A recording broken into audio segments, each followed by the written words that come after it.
bone density decline. A different clinical trial shows that the Tai Chi group exhibited a greater increase in both bone density markers, presumably because the Tai Chi group were more faithful to their routine. This got a lot of attention because the comparison group, one group did Tai Chi, the other group did weightlifting. And you would think that weightlifting, being a weight-bearing exercise, would be, more effective, because that's the common recommendation that for people who worry about decreasing bone density, they should do weight-bearing exercises. So in this case, the Tai Chi group actually achieved better improvement in bone density. And it's attributed to two things, okay? First is the so-called compliance factor. See, when people are told to do Tai Chi 3 times a week, or to do weightlifting 3 times a week, you assume they go do it, but you don't really know, okay? So, the Tai Chi group has a higher compliance rate because, Tai Chi is like a social activity. They go do it, there's a lot of friends doing it, and afterwards they go have dim sum and a lot of fun, Here, they could go to the gym and lift weights, all sweaty, and after a while, instead of 3 times a week, you go 2 times a week. Instead of an hour and 30 minutes enough. And when they were questioned, people are embarrassed. Did you go to the gym 3 times? Oh yeah, I did. Are you sure you do it 1 hour? Oh yeah. People all say that, okay? But the Tai Chi group, they really do it. But there's a scientific basis for this difference as well, and this is new, okay? The latest research showed that bone jarring vibration is important for bone health. So let me first go to the example here, okay? The treadmill machine, okay, is no longer recommended, right? You just heard, right? 250,000 people fell from treadmill machines, and like almost 20,000 Americans died last year using the treadmill machine. But more common is jogging and running, and it's bad for the knees in the long run, bad for the joints. So here comes the elliptical machine, right? Your feet stay, the elliptical machine, that eliminates the vibration. Well, the latest research shows that the elliptical machine is good for the joints, but it's not as good for the bones. Whereas this is better for the bones, but not good for the joints. You have to pick your poison, okay? So, in this article, it says in general, activities that involve impacts with the earth, the ground, such as running and jumping, are the most effective way to improve bone health. There are a number of studies that show that for people of all ages, if they leap and jump at least 10 times in a row, twice a day, for 4 months, they will have a significant increase in the density of their bones. So later today, I'm going to teach you some Tai Chi exercises where you'll be actually jumping and help, build strong bones. The weight bearing is, of course, when you stand on 1 foot, okay, 100-some pounds, on these joints, so that is automatically qualified as weight bearing exercise.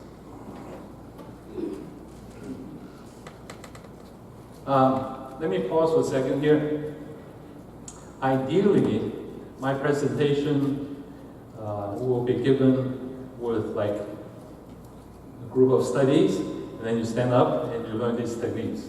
And then I go on and talk about another group of studies, and you stand up and I teach you other techniques. But this room, with such a enthusiastic but large crowd, when I finish talking, you would have to help me stack the chairs at the back and just free up all the space for doing the Tai Chi. So it doesn't lend itself to talk and practice. So I will have to bore you with my lecture and then teach you the techniques later. So I'm introducing to you, the reasons why, these are the ones that I'm going to teach you.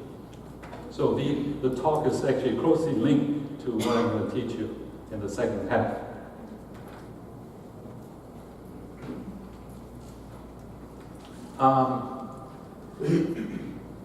We did some pilot studies in the laboratory just to see, in terms of Tai Chi, does it really improve athletic performance in a measurable way? Here we had 5 students in the lab, and they did Tai Chi that I'm going to show you for 5 minutes as a warm-up exercise, and we see how much weight they could lift one single time.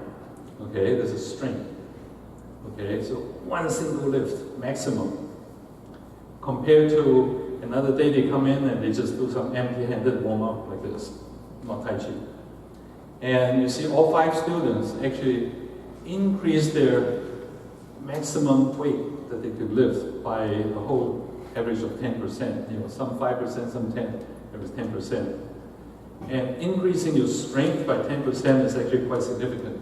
If you go to the gym, it'll take you 3 or 4 weeks to gain that much strength. Okay, so very quantitative measurement. And then we had a whole bunch of students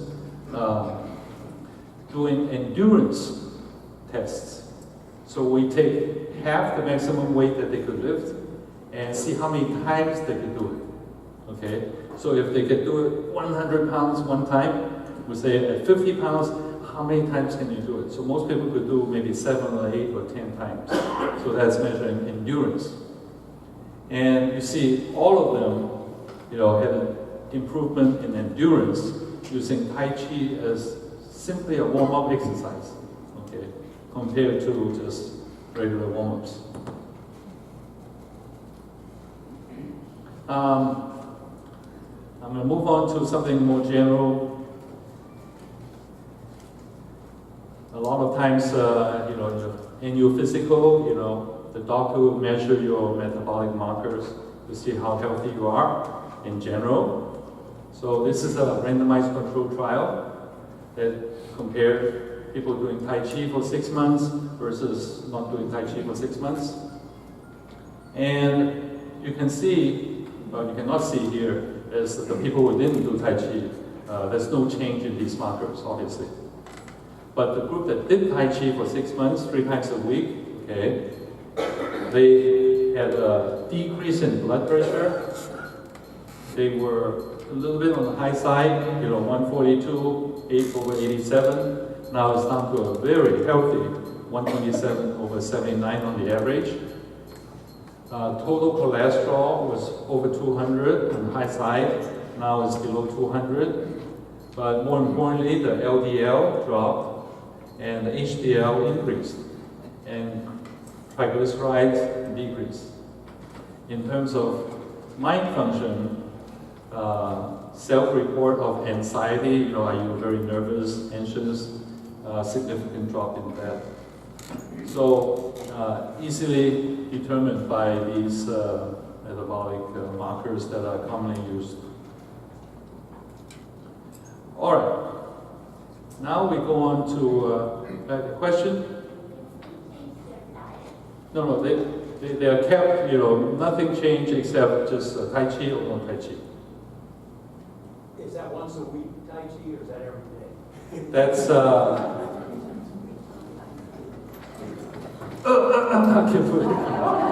I think 2 or 3 times a week. 3 times a week for 12 weeks. Oh, you can see it, okay. 3 times a week for 12 weeks. All right, good, thank you.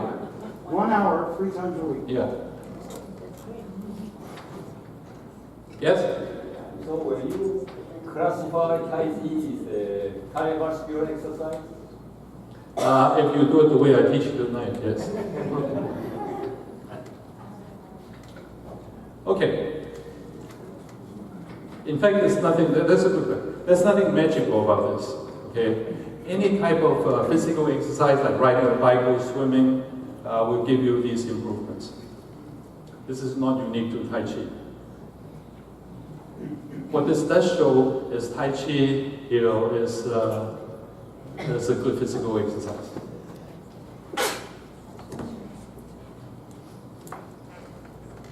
Now, because it takes a lot of effort to put away the chairs, so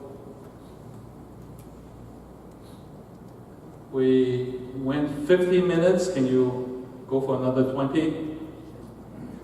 And then we'll just do the physical exercise, mind-body exercise, okay? Without losing any more time.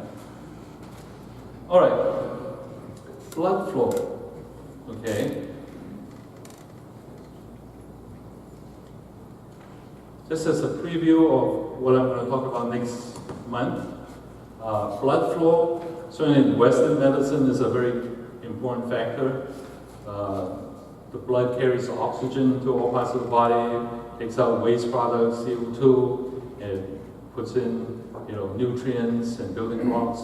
So improvement in blood flow is unquestionably a good thing, right? In Chinese medicine, we say blood is the mother of qi, 血为气之母. If you increase your blood flow, you increase your vital energy. So we're very interested in blood flow, okay? In this case, blood flow, measured by these complex instruments that we use in collaboration with Professor Shan at the Shanghai University of Traditional Chinese Medicine. So first, let's look at the simplest element of Tai Chi Qigong, 调息, regulation of breath, okay? This is without moving, okay? Just breathe slowly, deeply, and evenly, the way I'm going to teach you later, okay? Just by doing that, we discovered that if you slow your breathing from your normal rate of 12 to 14 times a minute to no more than 6 times a minute, preferably 4 times a minute. When you do that, you will see, okay, your pattern of breathing. There's a belt around the chest of the body here, and we can measure breathing in, breathing out, breathing in, breathing out, breathing in. And look at this line. During breathing in, the blood flow goes up. See, up, down, goes up. Okay, when you breathe in, blood flow goes up. In this case, we measure at the Lao Gong acupuncture point. This is in Chinese medicine a standard for qi. But we could in fact measure any place in the body where we see this up, down, up, down, up, down. If you take the average of the blood flow, it's a very significant increase compared to if you're just sitting there doing nothing. We discover that this is due to an increase in cardiac function. Because at the same time, we use electrocardiography electrodes, EKG or ECG electrode on the chest you cannot see. We measure the rate of heartbeat. And we see when you breathe in, heartbeat goes up. So it comes down because we're measuring the interval between heartbeats. So when heartbeats come faster, the interval goes down, that means faster heartbeat. So in other words, when you breathe in, your heart goes boom, boom, boom, boom, boom, boom, faster, okay? And then when you breathe out, it boom, boom, boom, boom, boom, boom. So it's back to normal. And then you breathe in, it goes boom, boom, boom, boom, boom, boom, boom, okay? So you are like pumping blood at a higher rate when you breathe in and out, in and out during the breathe-in phase.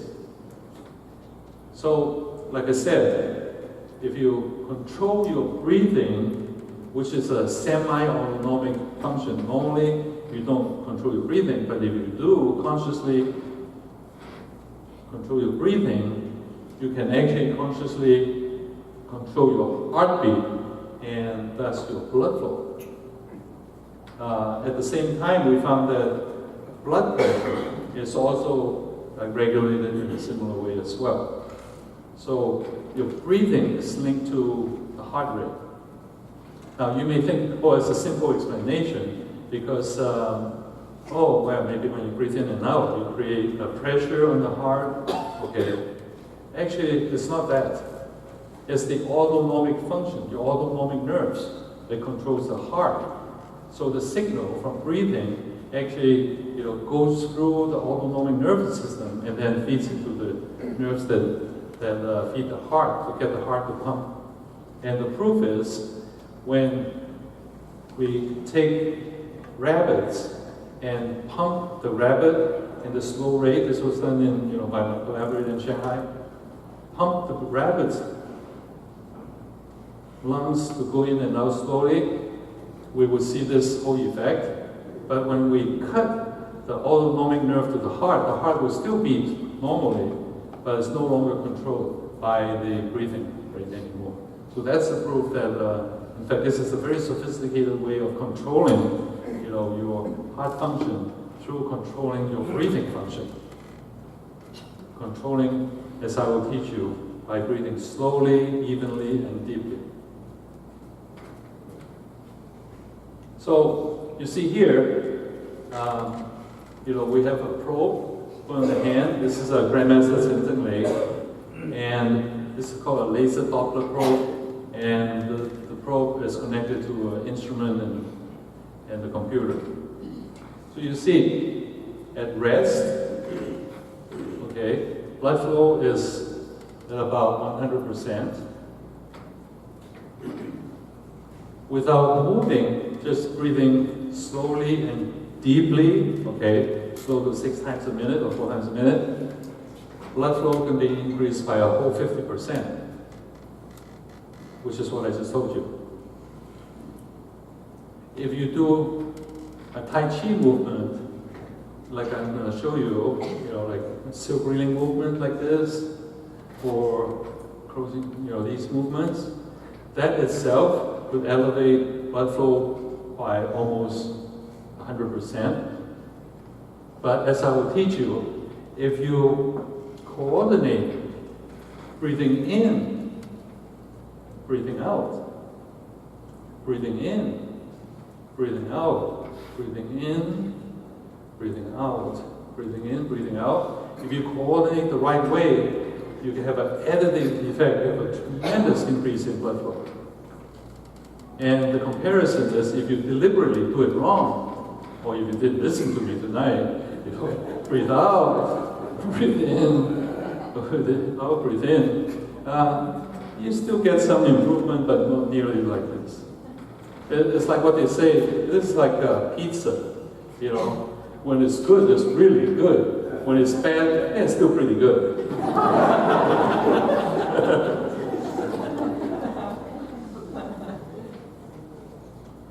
Okay, now this section I will expand on next week, okay? But just very quickly, how does regulating the mind improve things? We use electroencephalography, EEG, electrodes put in the brain. So I'm going to very quickly show you that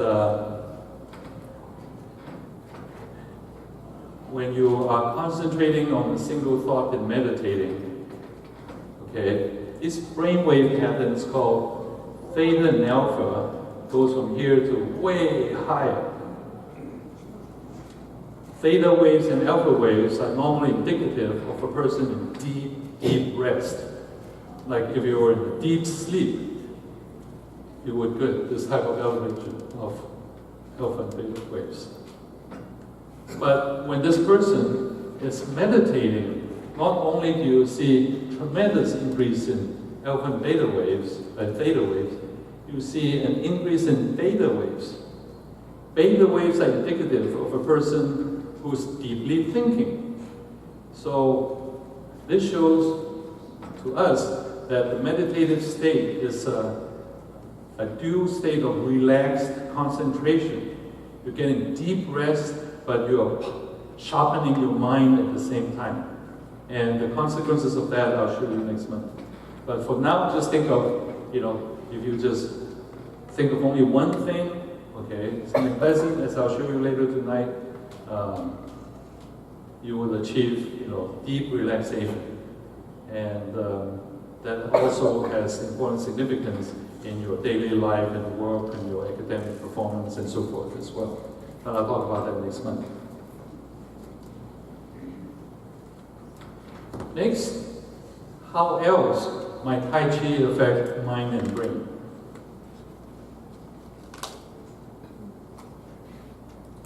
You've all heard of serotonin, right? Yeah, if you heard of serotonin, you would know that people who are depressed have lower serotonin, and serotonin brain cells are like near the brain stem here, okay?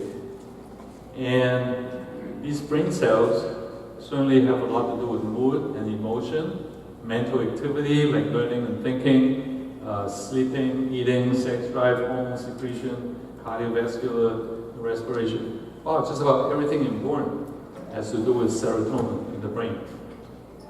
And if serotonin is not high enough in the brain, okay, you have depression, suicidal tendency, impulsive acts, violent behavior, obsessive compulsive disorder, overeating, obesity, headaches, and has terrible, okay? So in America, as I showed last month, Americans, pop some pills, okay? So take Prozac, Zoloft, Paxil, these are ways to elevate serotonin in the brain. And also discussed last time, and I will discuss in the lecture on dietary supplements and herbal medicine. These have serious side effects. So it's not a free thing. When you feel depressed, you take Prozac, what's the side effect? Suicidal tendency. Oh my God, So how bad could that be? So wouldn't it be nice to be able to elevate your serotonin, without taking drugs? Close colleagues at Princeton actually stumbled onto this observation. They trained cats in doing Tai Chi, and they measured the serotonin level. Just want to keep you awake. So, they couldn't do this on people because they had to insert electrodes into the brain stem to record serotonin brain activity. Okay? Because if they slice the brain and measure serotonin, the cat will be dead. Okay? So they put electrodes in the brain of living cats and then see when they do this and do that. When you do Tai Chi, will serotonin go up? Okay. Of course they didn't do Tai Chi, but do things similar to what I'll teach you later. And what I'll teach you next month. Okay. More next month than later. First, you see these bars that go ta ta ta ta ta ta ta ta ta ta ta ta. When they put the cat on a treadmill, okay, it goes ta ta ta ta ta ta ta ta ta. Hey, increase in serotonin just from doing this, okay? And they turn off the treadmill, and it goes back to ta ta ta ta. Oh. Get them to do deep breathing exercises. Why'd you do that? Well, put them in a box, okay, and send the box to Denver, right? The oxygen is less than. No, just simple. The box, increase CO2 concentration into the box by 4%, and the cat is now breathing deeper breaths. Increase into 8%, even deeper breath. It's automatic, it's like natural, okay? And you see the serotonin level, normally is ta ta ta ta, here, ta ta ta, ta ta ta ta ta. Oh, deep breathing can actually elevate serotonin in the brain, that's good. All right, well, here. If you have cats, you know they like to groom themselves. They just do that. And they could do that 15 minutes, 30 minutes, okay? When they do that, grooming, ta ta ta ta ta ta, 40-fold increase in serotonin activity. You stop, do it again. Oh, why are the cats doing that? To look good? They're not even doing it in front of the camera. Okay. They're not doing it in front of the mirror. They do it because they feel good. You think they're trying to impress other female cats? Yeah, I know you women. You groom to impress other women. I mean, guys don't care. So the cats, probably do this sort of stuff. So the conclusion here is that repetitive activity, like grooming, walking, breathing, will increase serotonin. Okay, remember that when I teach you, in the next hour, some exercises.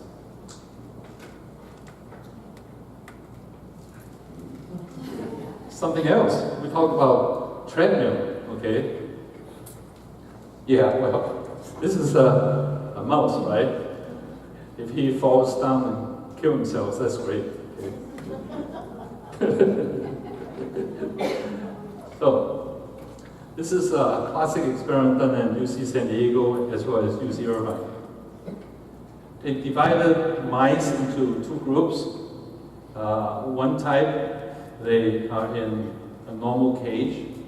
The other group, they're in a cage with a running wheel. You give them a running wheel, but these guys will just go ahead. You don't have to tell them, okay? Then they test in memory in what's called a water maze. And it's very simple. Like this water is over the head of the mouse, and the mouse has to swim to keep the head again, above water. And the water is milky, so you can't really see, the mice cannot see below the surface. And over there is a platform. So when they get to there, they can get up and they don't have to swim anymore. So day one, we throw them in here and see how long before they get to here.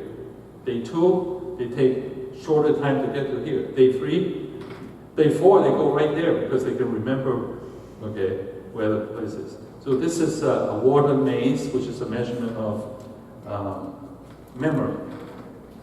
And you can see that the running mouse, each day decrease the time to get there, much faster than the comparison group, showing that the mice that get to run the wheel is getting better memory. Well, how can they have better memory? Just when they thought they got it made, go straight to the platform every time. They slice the brain of these mice. And this is a slice of a brain of the mouse that didn't get to run. And this is a slice of a mouse that got to run. But the key thing is, they use a red dye to color the cells that just got born, okay? Like they were a result of a cell division. They're newly born cells. And you don't see any red cells here, but you see a lot here. Here. So the conclusion from this is that running will increase the number of cells in the brain, not just any place in the cell, but in the brain, but in the hippocampus part of the brain. The hippocampus part of the brain is the part of the brain involved in memory. So it makes sense, okay? Running can increase, the number of cells in the memory part of the brain. It doesn't happen anyplace else, but only there. So that will explain why physical exercise could help you remember things better. But why am I bringing this up? For the following reason. As it turned out, the new cells come in two flavors. The new cells in the hippocampus, half of them have to do with memory. The other half are cells that could suppress stress response. stress response. Okay, so exercise will decrease stress and improve your memory. How good is that? Okay, see, the excitatory neurons will improve memory, but at the same time, when you exercise, you create inhibitory neurons that will suppress stress. So another reason why, if you do quick exercises, not only do you get improvement in the bones, okay, because of the bone jarring vibration, you also trigger, newborn cells coming out in the hippocampus that will both help you remember things and help you decrease stress.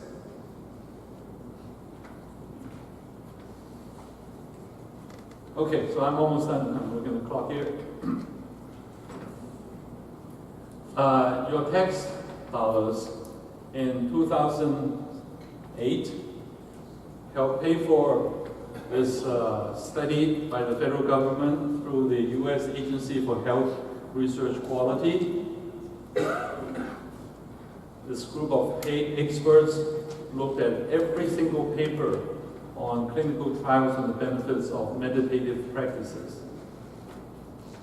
They came up with the conclusion that Tai Chi is by far the best exercise for decreasing stress, measured quantitatively as a reduction in blood pressure, followed by Qigong and yoga and all these sitting meditation are not so hard because you don't get to move. Okay, when you move, you stimulate the creation of new stress-suppressing cells as well. Finally, for tonight, okay, the immune system. So another 5 minutes will be done.